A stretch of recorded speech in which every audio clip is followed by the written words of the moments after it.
Oh, what's up, Ida Gang? Welcome into a Dapp Central, your home for everything blockchain and crypto. I'm your host here for Reed. As a part of today's update, we're diving into the Cardano ecosystem, where we've got less than 48 hours before the official launch of the Plomin hard fork or the Plomin upgrade, bringing full decentralized governance into the ecosystem, allowing access to the Cardano treasury and opening up the entire ecosystem to delegate representatives. Now, in addition to that, we're talking about stable coins. Of course, USDM here in the spotlight following the recent Hydra on Doom tournament, where they distributed their fiat-backed stablecoin there to the four winners of that tournament.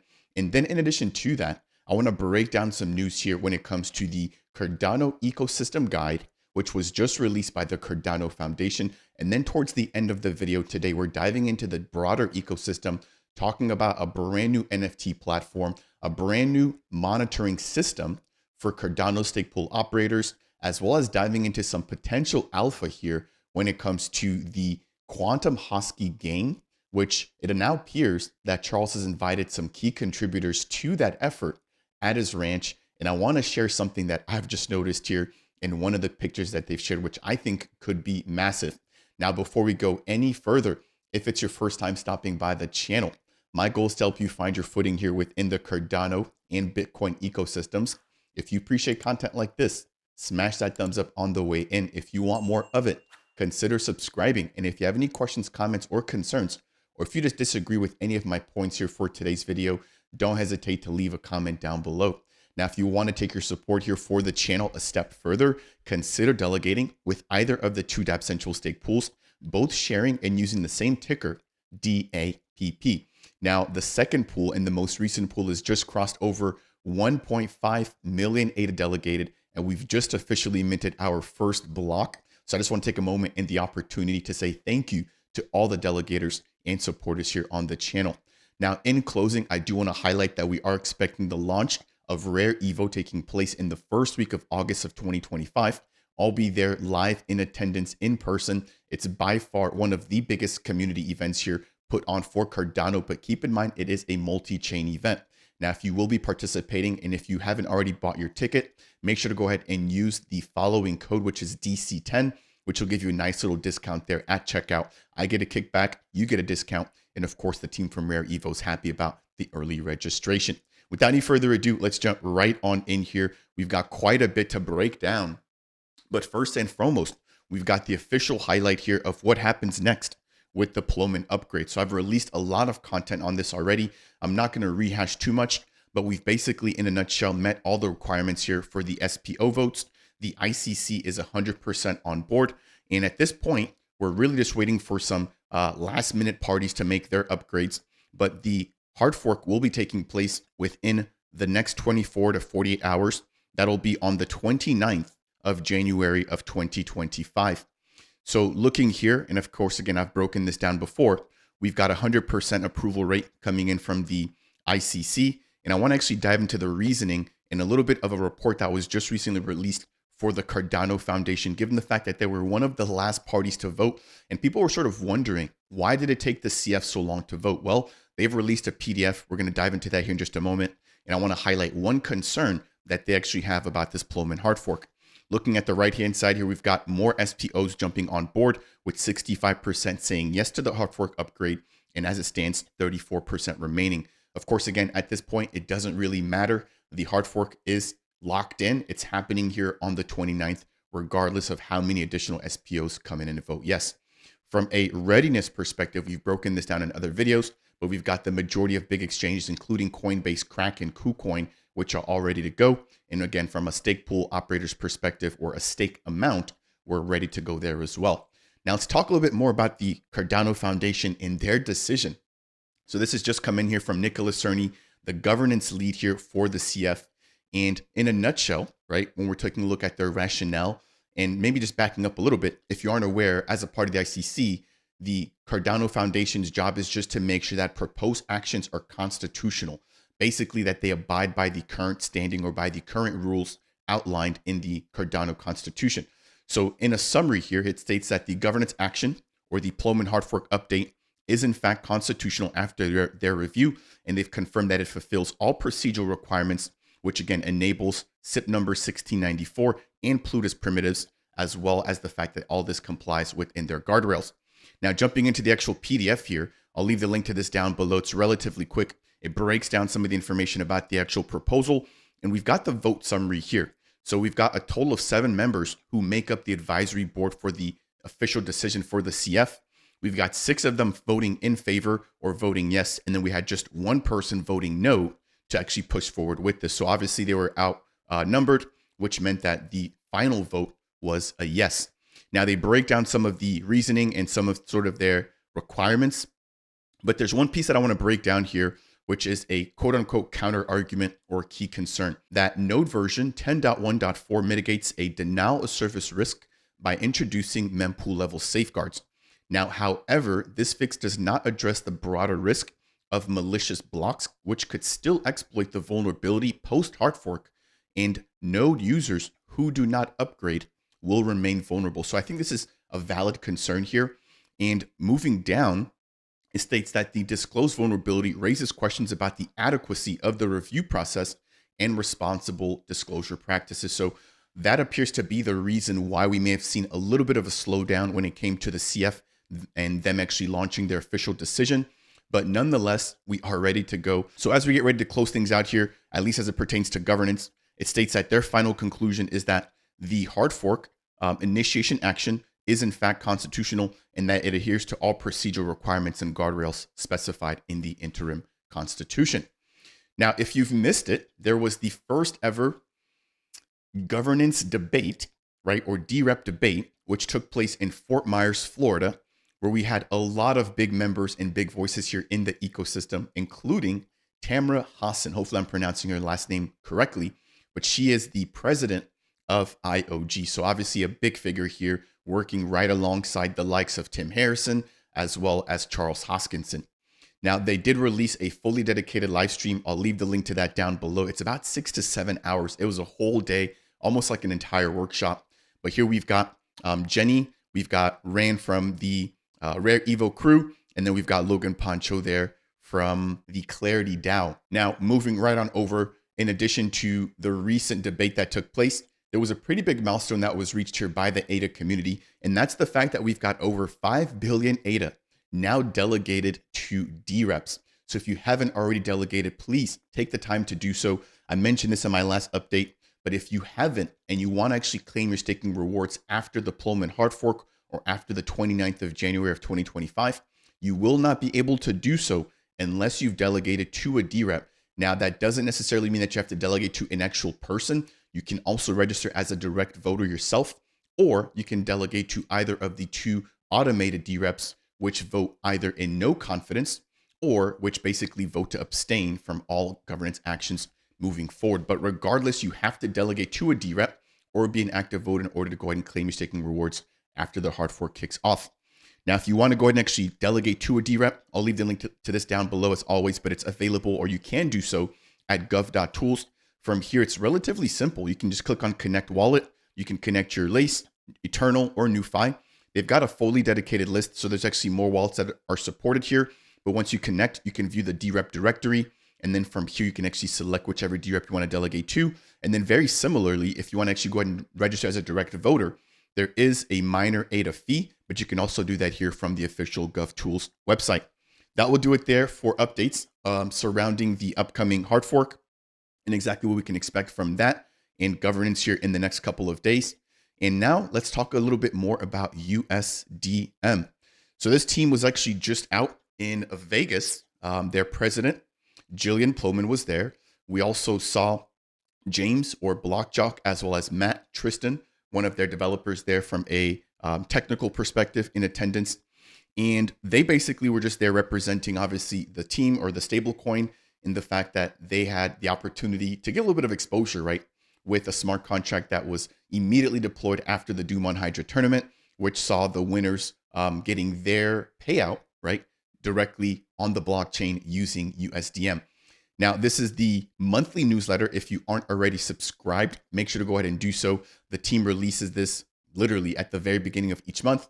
And as of the month of January, we've got some pretty big updates. So I want to just quickly roll through these. So as a part of Q1, The team will be reigniting their beta retail program, meaning, right, that if you want to go ahead and participate, you have to be in the USA. You can register, and once you've onboarded, you'll be able to actually test minting and burning from a retail perspective. Keep in mind, businesses can already mint and burn. And as it stands, I want to say there's roughly around 7.5 to 8 million USDM currently minted on chain. Now, the hope is that this actually hits the broader community and that this rolls out of beta, right? And is available sometime in Q1 of 2025. After that, they aim on partnering up with different DEXs and DeFi protocols. We've already seen them integrated in platforms like, I want to say, the MintSwap stable pools or stability pools. We've seen them integrated into Liquid. I want to say that there's potential plans of them being integrated into platforms like Indigo. But generally speaking, this is what we want to see. We want to see USDM being supported across the ecosystem. That way, whenever people do pick it up, they've got more than enough use cases to go ahead and actually use the stable coin with.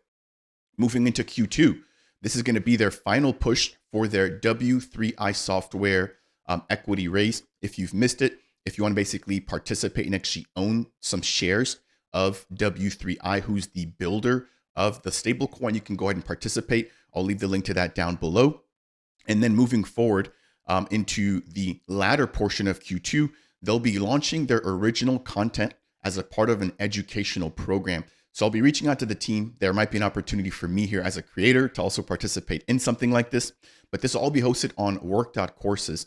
So work.courses is a completely free, but it's also a pay to learn platform where you can jump on and there's a bunch of different courses. And shout out to Sean, who actually has just recently passed. That's an unfortunate situation there, but the team from work.courses has been building here in the ecosystem for a really long time, and they've now gotten some funding from Project Catalyst, and they appear to now be hosting some of these different protocols like USDM and their content there on their Learn to Earn platform. So I'm excited for that. Pushing into Q3 here, they'll be focusing on expanding their USA footprint. If I'm not mistaken, as a part of the last update, we'd onboarded the state of Georgia, and I think that was around 19 or 20 states which had now given approval for minting and burning support for USDM. So moving into Q3, hopefully they can bump that from around 20 different states that have gotten approval all the way up to 48 states. Again, slow and steady is the way here. Moving into Q4 here, as we get ready to wrap up this particular update, they'll be focusing on the expansion outside of the USA with a product market fit within Asia, or at least looking for a product market fit within Asia, the Middle East, and Latin America. So here we've got a visual breakdown again here of the roadmap, and I'll be keeping up with Jillian and the rest of the team here just to make sure I can keep you guys updated moving forward. As always, if you enjoy content just like this, please smash that thumbs up. I really do appreciate it. If you want more, consider subscribing. And if you have any questions, comments, or concerns, leave a comment down below. Again, if you want to take your support a step further, consider delegating with the Dapp Central Stake Pools, which share the stake pool ticker DAPP. Now let's briefly move the conversation along here. And what I want to briefly touch on is the ecosystem guide, which was just released by the Cardano Foundation. Now, for the sake of time, I am still going through it. I'm not going to dive too much into the details here, but they have reviewed 582 projects here within the ecosystem, and they've tried to hone in on exactly what problems they fixed. So they've got 3 separate categories that they sort of itemize them into. The first is traceability, the second is authenticity, and the third is sustainability. And so as we can see right now, a lot of the projects here falling within the traceability category, but there's a lot of insights here about where and why we've seen this sort of dispersion when it comes to products tackling different issues here in the Cardano ecosystem. So I'll have a separate video dedicated specifically to this. And so I'm not going to spend too much more time here, but I at least wanted to highlight the fact that the CF is being more transparent, right, when it comes to their operations and the health or the status of the ecosystem and its participants. Moving right on over as we get ready to wind things down here, we've got Quantum Hosky finally beginning to kick off here. We've got Dr. Lars Brunez from IOG. We've got Phil from Anastasia Labs. We've got Lucas from Icon, and we've got Sebastian Guillemot from the Paima Studios team, who are all driving up to Charles's ranch. Now, it's crazy. We've got some of the visuals there of the snow there on the ground, extremely cold, I assume. But moving over here, we've got Charles himself, and we've got JJ, and we've got Lucas there, and they're whiteboarding, right? So this is exciting times. And as I mentioned earlier, there's something here that really caught my eye. So if you can tell, and you may not be able to because again, it's a little hard to see, but we've got this whiteboard here and there's a meme coin label. Right below, we've got SNEC. Right below that, we've got Hosky. And then we've got Trump. If you've missed it, SNEC has just been the first token to be listed on a tier 1 centralized exchange. That's Kraken. They've done like 20 or 30% since that announcement, which is expected, yet they're still below $1 billion. So I think there's opportunity there. Then there's Hosky, which obviously Quantum Hosky is named after Hosky and that token. I think that's currently at around $100 to $200 million market cap. So that still has a lot of room to run, especially compared to SNEC. But then there's the mention of Trump there at the bottom. So Trump obviously launched his token on Solana. And in prior interviews, Charles has mentioned the fact that with something like Quantum Hosky, it aims to appease to the entire meme coin community. So not just Cardano. And what I think is going to happen is that there's going to be at least an integration of the Trump token within the Quantum Hosky game. We could also even see tokens like Doge, Pepe, etc. And Charles did an interview not too long ago, which I highlighted here on the channel, but he mentioned the fact that within Quantum Hosky, there's going to be a treasury system, and anytime somebody interacts and there's a transaction fee that takes place within the Quantum Hosky game or the universe, that's going to go back into the treasury. Now that treasury that's going to be established will be used in order to buy real meme coins, which will then be dropped inside of the game. And as people collect that, they'll be able to get access to an actual meme coin, which has value. So imagine the Trump token being bought and then sort of distributed virtually in the game for Quantum Hosky. But then once you actually collect that, being able to cash that out for the actual token. So again, a little bit of alpha there if you're paying attention, but it seems like they will be catering to tokens or meme coins outside of Cardano. So I did want to quickly highlight that there. Again, I'm going to have Trim Brusette here on the channel, hopefully soon. And I'm going to be picking his brain as to what is going on and what's been the experience like being there on the ranch and actually developing a lot of the core blueprint for Quantum Hosky. Now, the next thing I want to briefly highlight here is an interesting piece of software, which has now been open sourced here, and it's called Kiln. So it states we're proud to introduce to the Cardano community our Validator Watcher, which is an open source Prometheus exporter designed for providing comprehensive insights into your Cardano node's performance. And so if you're a stake pool operator, this will help you to stay informed with periodic missed blocks. It'll allow for you to gain valuable insights, and it'll allow for you to easily, or seamlessly export all of your metrics. One thing I love about this is how clear this looks. I mean, take a look here at this particular image. Again, breaking down or giving us a visual breakdown of exactly how your node is performing. So if you're a stake pool operator, this is definitely something that you want to keep an eye out on. And moving forward, right, this helps the entire community. So to be able to get this open sourced, to be able to see how nice it looks, very pretty, and hopefully how reliable it is, I think is a massive step forward here for the SPO community. As we get ready to wind things down here, we've got a brand new NFT platform, which is called Omura Finance, which has just gone live here on the testnet. The team reached out to me not too long ago, and I wanted to do my due diligence and give them their fair coverage here. So if you guys want to find out more about Omura, I'll leave the official link to their platform down below. But again, I want to take the opportunity here to share some of this exciting content here with the ecosystem. That will bring us to the end here for today's update, talking about the Plomin hard fork, breaking down the USDM roadmap and what we can expect for the year of 2025, as well as briefly reviewing or highlighting the Cardano ecosystem guide. Again, keep in mind, I'll have a separate video coming out for that very shortly. And then last but not least, reviewing and talking about Quantum Hosky and some of the more recent updates here within the ecosystem. As always, if you've enjoyed today's content, please smash that thumbs up. If it's your first time stopping by and you want more, consider subscribing. And last but not least, if you have any questions, comments, or concerns, leave those down below. That said, and as always, I'll see you guys in the next video.